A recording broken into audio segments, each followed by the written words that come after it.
Assalamualaikum warahmatullahi wabarakatuh. Saya ucapkan selamat datang dan bergabung kembali kepada mahasiswa, Bapak, Ibu maupun rekan-rekan pada perkuliahan kedua pengantar hukum Indonesia.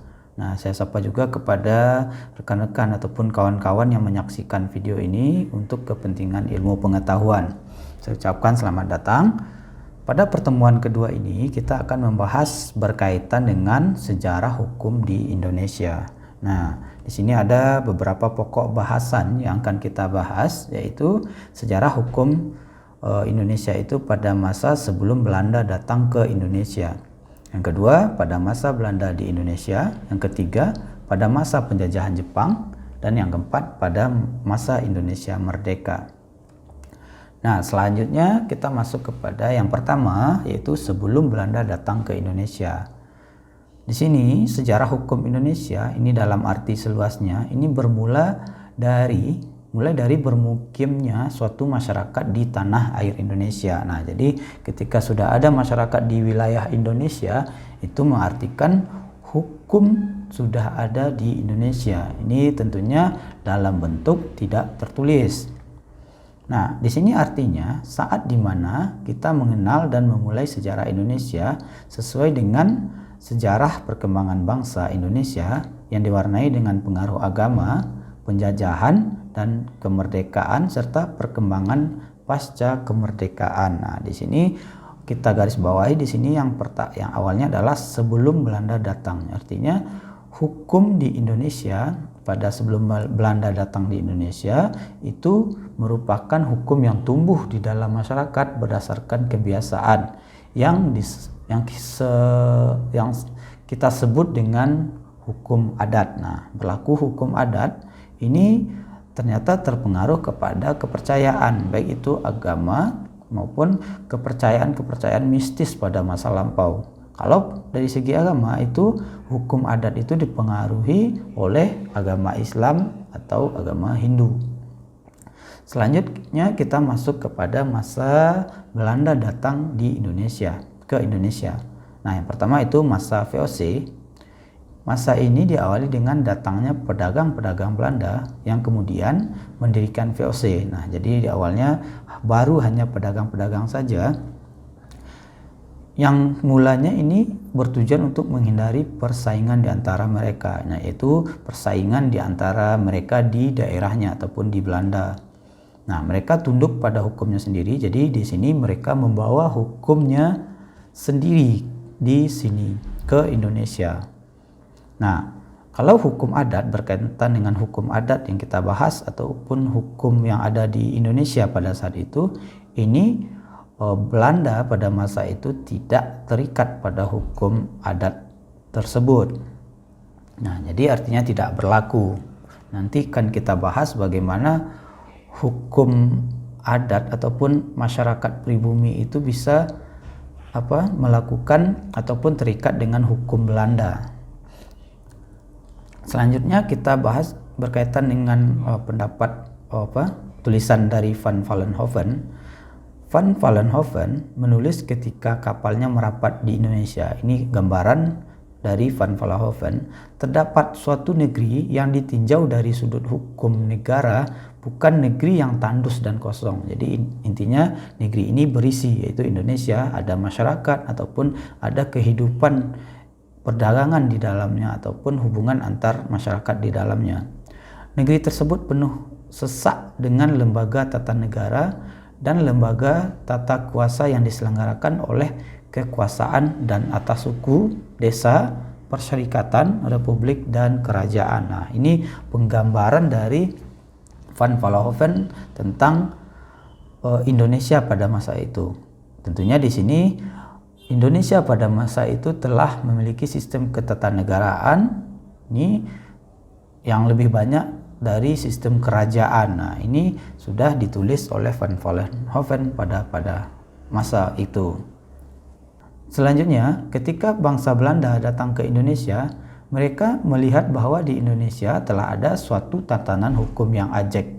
Nah, ini disebut dengan Rechtsorde yaitu tatanan hukum yang sudah teratur dan dipatuhi oleh masyarakat. Nah, ternyata di sini kita sudah memiliki hukum kita sendiri yang kita sebut dengan hukum adat itu.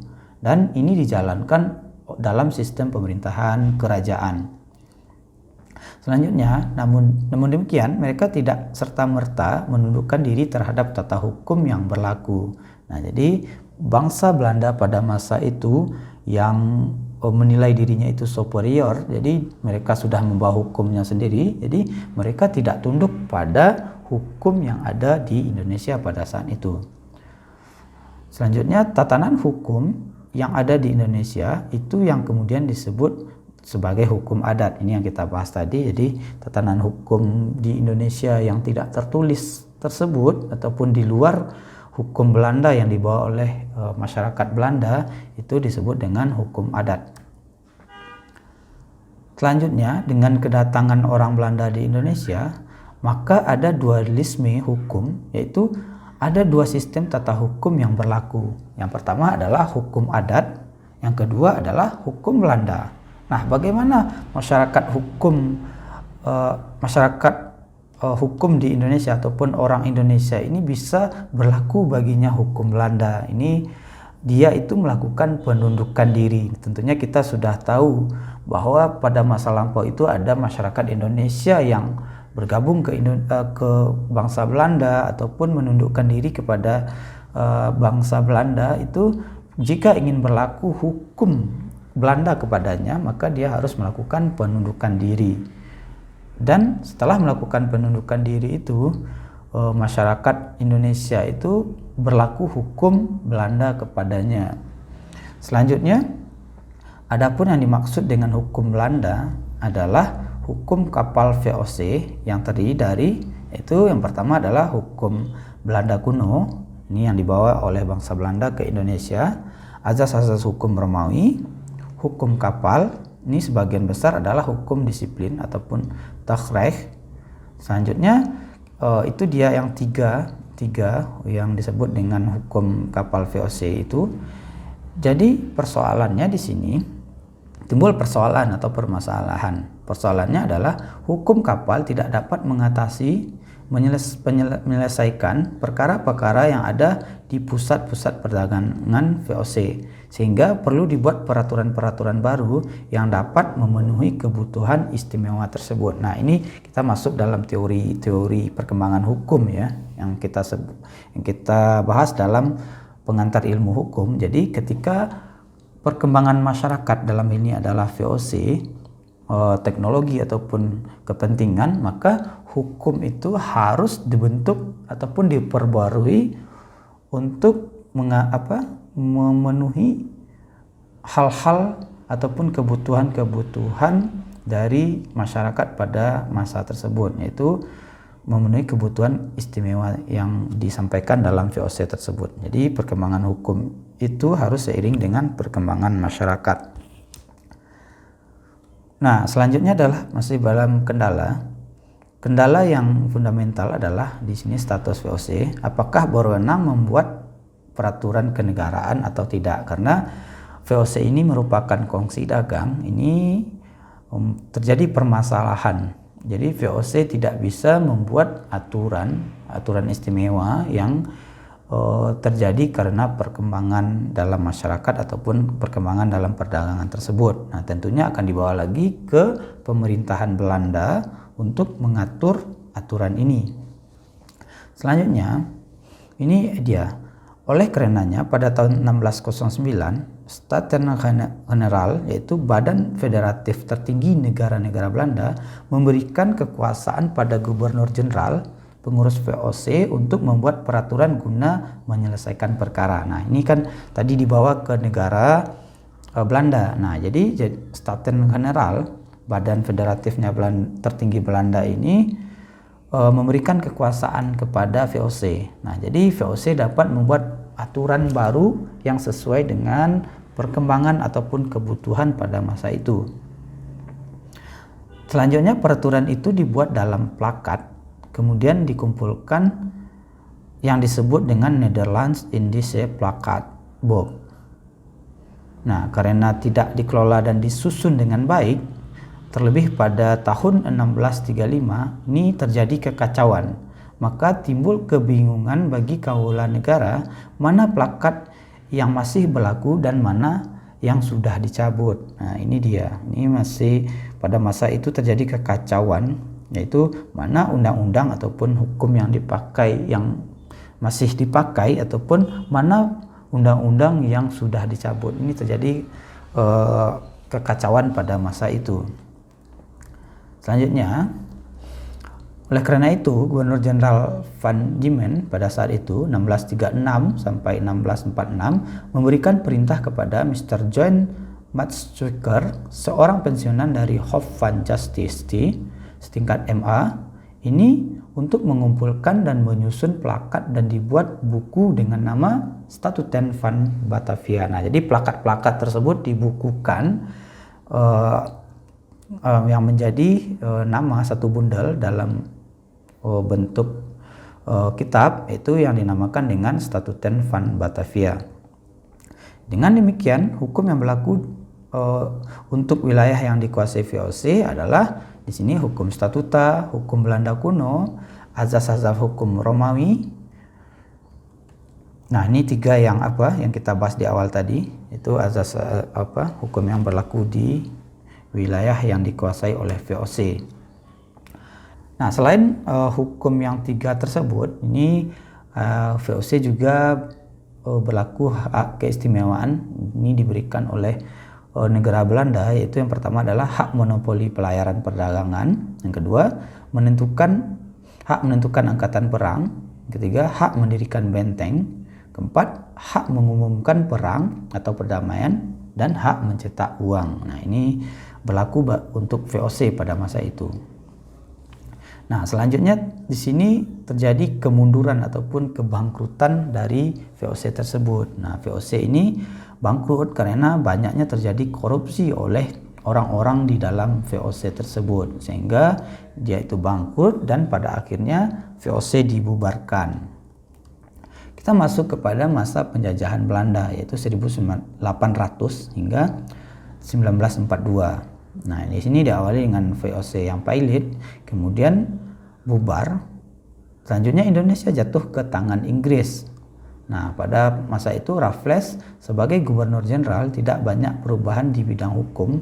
Ini dengan Konvensi London 1814, Inggris menyerahkan kekuasaannya atas Indonesia ke tangan Belanda kembali. Jadi tidak banyak bertindak ini Pangeran Raffles pada penguasaan di Indonesia, yang mana pada saat itu perubahan di bidang hukum tidak signifikan. Nah, akhirnya berdasarkan Konvensi London pada tahun 1814, Indonesia diserahkan kembali ke Belanda.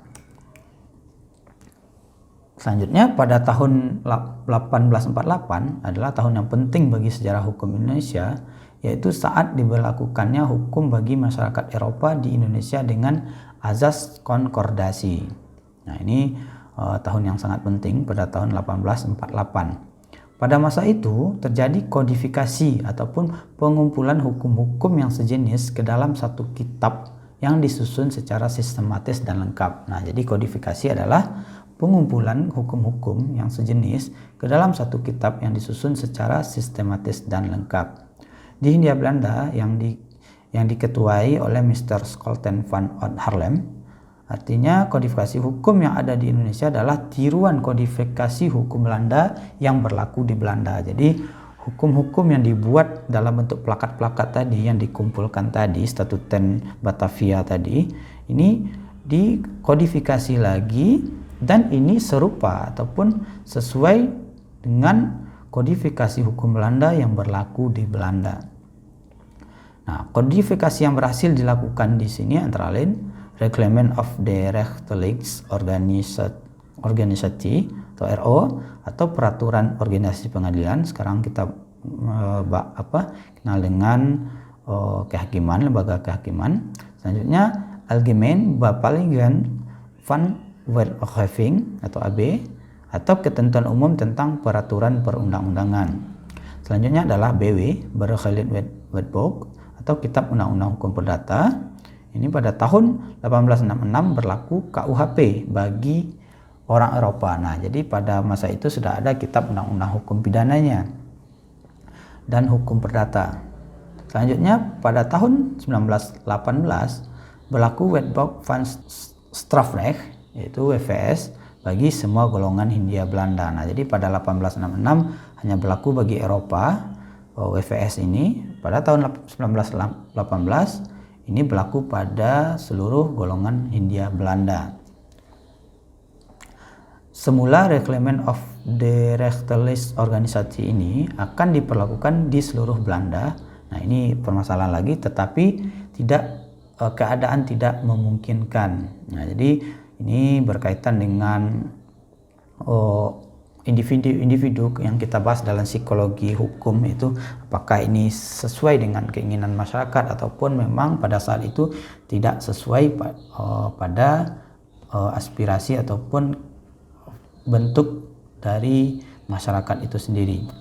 Selanjutnya pada tanggal 1 Mei 1948 hanya berlaku bagi daerah Jawa dan Madura. Nah, jadi karena kekuasaan pada saat itu sangat luas dan tidak memungkinkan, maka 1 Mei itu berlaku hanya di Jawa dan Madura saja. Untuk luar Jawa dan Madura, tiap-tiap keresidenan diatur secara sendiri. Nah, jadi ini bisa berlaku hukum adat di dalamnya ataupun hukum-hukum Belanda yang diatur dengan secara sendiri. Nah, kemudian ini dirubah menjadi peraturan umum. Nah, ini aturan-aturan yang sebelumnya ini diubah menjadi aturan umum, yaitu berlaku 1 Juli 1927 yang disebut dengan Reglement Buite Nge-Westen. Selanjutnya, beberapa pasal yang perlu diketahui dari Algemeen Bepalingen atau AB merupakan politik hukum Belanda. Ini pasal-pasalnya, yaitu pasal 6 AB, penduduk Indonesia dibeda-bedakan dalam golongan Eropa, Bumi Putra, dan yang disamakan. Nah, pada pasal 7-nya yang dipersamakan dengan Eropa yaitu orang Kristen, termasuk orang-orang Indonesia yang menganut agama tersebut. Selanjutnya, orang dari manapun asalnya tidak termasuk dalam pasal 8 di bawah ini. Nah, jadi itu aturan-aturannya. Beberapa pasal yang selanjutnya adalah pasal 8 yang dipersamakan dengan Bumi Putra, yaitu orang Arab, Tionghoa, dan semua orang yang beragama Islam. Nah, jadi ada pengaturan perbedaan golongan pada masa itu. Kita lanjut pada pasal 10 AB, yaitu Gubernur Jenderal berwenang. Kita masuk kepada pasal 10 AB, yaitu Gubernur Jenderal berwenang jika perlu mengadakan pengecualian terhadap pasal sebelumnya bagi orang-orang Kristen pada umumnya atau bagi masyarakat Kristen Indonesia. Nah, jadi ini kewenangan dari Gubernur Jenderal untuk melakukan pengecualian bagi orang-orang Kristen, baik itu Kristen dari bangsa lain maupun di Indonesia sendiri.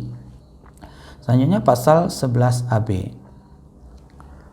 Di sini hakim menerapkan hukum berdasarkan perdata Eropa bagi golongan Eropa dan hukum adat bagi golongan pribumi, sehingga terjadi dualisme hukum. Ini yang kita bahas di awal tadi. Jadi bagi Eropa hanya berlaku hukum perdata, sedangkan bagi masyarakat Indonesia itu hanya berlaku hukum adatnya. Ini pengecualian lagi, yaitu pada penundukan diri tadi. Nah, kita tadi mengenal adanya penundukan diri, jadi orang yang melakukan penundukan diri itu berlaku baginya hukum Belanda. Ini termasuk pada orang-orang yang mengabdikan diri menjadi orang-orang bawahannya ataupun suruhan Belanda pada masa itu. Selanjutnya kita masuk kepada masa Regering-Reclement, yaitu pada tahun 1855 hingga 1926. Di sini bila dilihat dari isinya, RR merupakan undang-undang dasar, ini merupakan konstitusi penjajahan Belanda yang lahir karena adanya perubahan undang-undang di Belanda. Nah, jadi pada masa itu perubahan undang-undang di Belanda terjadi, maka diikuti dengan perubahan undang-undang dasar yang ada di Hindia Belanda, yaitu disebut dengan RR.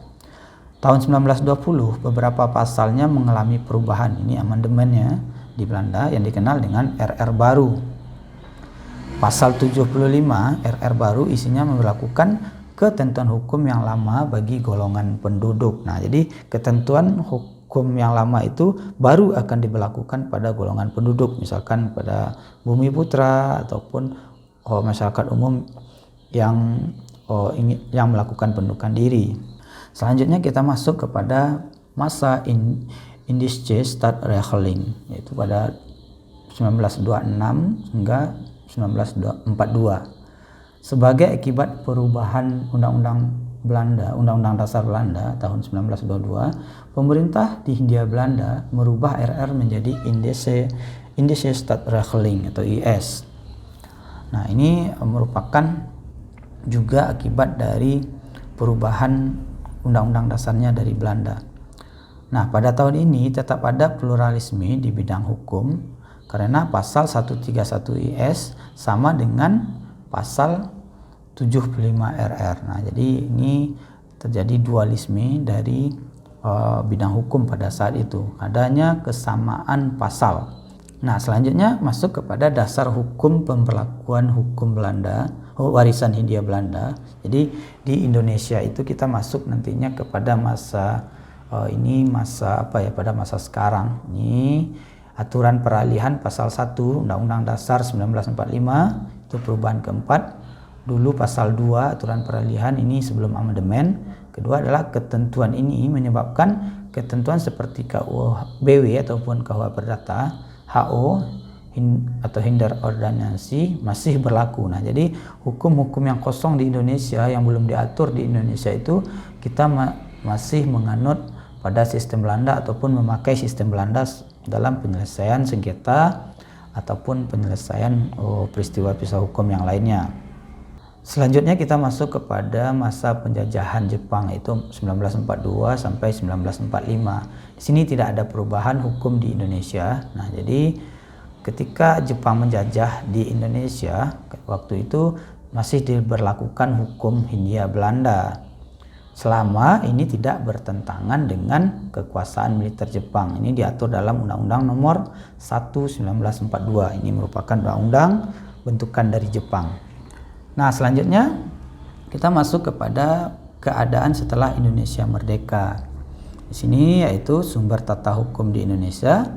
Yang pertama merupakan pembukaan Undang-Undang Dasar 1945 atas berkat rahmat Tuhan Yang Maha Esa disusunlah kemerdekaan Indonesia dalam suatu undang-undang negara Indonesia. Nah, selanjutnya jadi hukum positif yang ada pada masa itu didasarkan pada undang-undang yang disusun oleh lembaga-lembaga negara. Selanjutnya pasal 2 aturan peralihan Undang-Undang 1945, kini aturan pasal 1-nya amandemen keempat. Nah, ini dasar berlakunya yang kita bahas tadi merupakan undang-undang ataupun hukum yang masih dipakai pada masa saat ini yang belum ditetapkan oleh DPR ataupun pemerintah pada saat ini. Selanjutnya adalah hukum adat. Nah, hukum adat ini masih berlaku dan dipakai hingga saat sekarang berkaitan dengan hal-hal yang belum diatur ataupun yang sudah diatur, dan ini memiliki kekuatan hukum yang tetap pada tatanan hukum adat. Ini juga didasarkan pada pasal 1 aturan peralihan Undang-Undang Dasar 1945 amandemen keempat. Baiklah, setelah kita mempelajari berkaitan dengan keadaan hukum setelah Indonesia merdeka, ini dapat kita tarik kesimpulan bahwa hukum itu berkembang sesuai dengan perkembangan masyarakat, mulai dari hukum adat, hukum Belanda, dan hukum yang diatur oleh Indonesia sendiri. Nah, tentunya ini saling berkaitan satu dengan yang lainnya, karena kita tidak boleh melupakan sejarah hukum itu sendiri. Maka hukum itu berkembang dari hukum yang tidak tertulis. Sebelumnya kita mengadopsi hukum Belanda secara utuh sampai kepada kita menciptakan hukum kita sendiri, sehingga dengan adanya orisinilitas hukum yang kita punya itu, kita dapat mengatur bangsa Indonesia ataupun rakyat Indonesia itu sesuai dengan keadaan psikologinya ataupun keadaan individu-individu dari masyarakat Indonesia itu sendiri, sehingga dengan demikian hukum itu dapat berjalan secara efektif dan sesuai dengan aspirasi rakyat. Nah, demikianlah perkuliahan kita pada kesempatan kali ini berkaitan dengan sejarah hukum di Indonesia. Tentunya ini dapat kita ambil suatu kesimpulan ataupun suatu intisari bahwa hukum Indonesia itu harus kita pelajari berdasarkan sejarah Indonesia itu sendiri, karena pada akhirnya akan melahirkan suatu hukum yang responsif nantinya. Demikianlah perkuliahan kita pada kesempatan kali ini. Mohon maaf jika ada kesalahan. Saya tutup. Assalamualaikum warahmatullahi wabarakatuh.